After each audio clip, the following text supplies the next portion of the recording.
अस्सलामुअलैकुम। मैं डॉक्टर आयशा अब्बास। मैं आपकी डॉक्टर भी हूँ और डायटिशियन भी।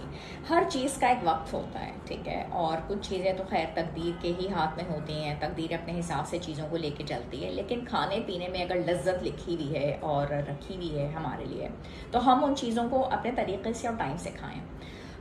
मैदे के हवाले से हमने बहुत सारी वीडियोस आपकी रिक्वेस्ट पे ही बनाई लोगों के लिए। तो उसमें साबूदाना जो होता है वो इतनी अच्छी चीज़ है, ग़िज़ाइयत से भरपूर है। और हमने शायद उसको सिर्फ बच्चों के लिए लिमिट करके रख दिया है, ऐसा नहीं है। अगर उसको बड़े भी खाते हैं तो उनका मैदा बहुत अच्छे तरीके से सही से काम करता है। और उसको अगर सुबह के टाइम पे निहार मुँह ले लेते हैं, उसको पानी में गला के और उसके बाद उसमें दूध डालें। जो लोग चीनी अफोर्ड कर सकते हैं, कोई वेट इश्यूज़ नहीं है, डायबिटीज़ नहीं है, तो वो बहुत अच्छा है। लेकिन उसका लेने का जो अच्छा बेहतरीन टाइम है वो सुबह का वक्त है। बहुत एनर्जेटिक है, उसको नाश्ते से पहले ले लें।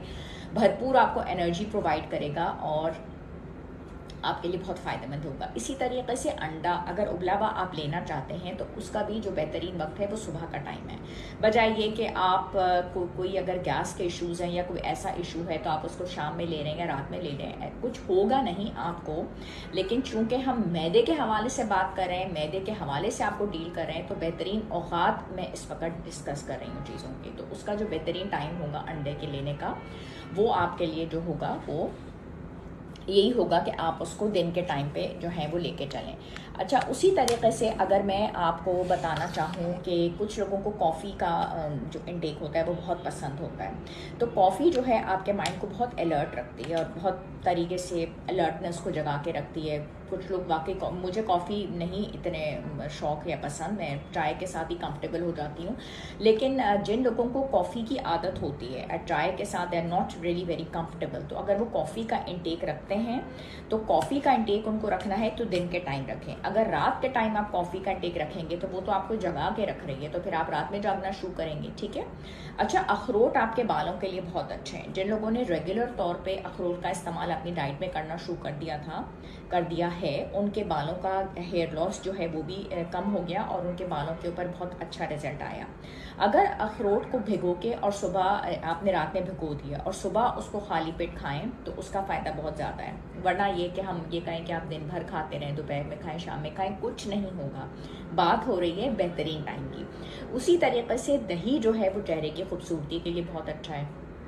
आपके डाइजेस्टिव प्रॉब्लम्स को बहुत अच्छे से हल करता है, एसिडिटी प्रॉब्लम्स को हल करता है, डाइजेशन के लिए बहुत अच्छा करता है, बेहतरीन प्रोबायोटिक भी है। तो दही के साथ भी यही है कि अगर आप दही को भी चेहरे की खूबसूरती के लिए भी खाना चाह रहे हैं, कैल्शियम की प्रोविज़न के लिए भी खाना चाह रहे हैं, तो सुबह का खाना जो है वो दही का बहुत बेहतर है। तो इस वक्त हमने आपसे 5 चीज़ें डिस्कस की। हमने साबूदाना, उबला हुआ अंडा, हमने भीगे हुए अखरोट, हमने कॉफ़ी और दही, ये पांचों की पांचों चीज़ों का जो ताल्लुक हमने आपको बताया वो दिन के हिसाब से बताया। मैं आपसे ये नहीं कहना चाहती कि दही आप शाम में खाएंगे तो क्या होगा, कुछ नहीं होगा।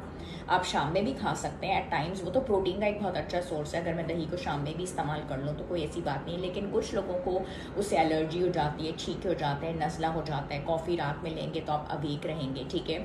अखरोट भूख लगी तो आपने शाम में भी ले लिए लेकिन पेट में दर्द हो सकता है।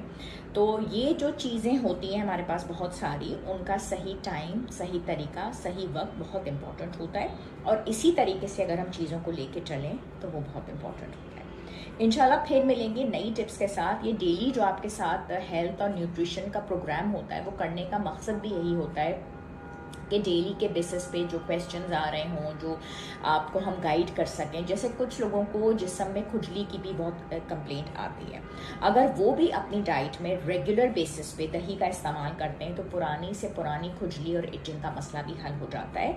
कोशिश मेरी यही होती है कि नई रिसर्चेस के साथ ऐसी टिप्स हेल्थ की आपके पास लेके आऊँ कि आपके जो मसाइल हैं वो घर बैठे हल हो जाएँ। इंशाल्लाह ताला ज़रूर होंगे। अल्लाह पे भरोसा रखें, यकीन मुहकम, अमल पहम, मोहब्बत फ़ाते आलम। अल्लाह हाफ़िज़ एंड खुदा हाफ़िज़।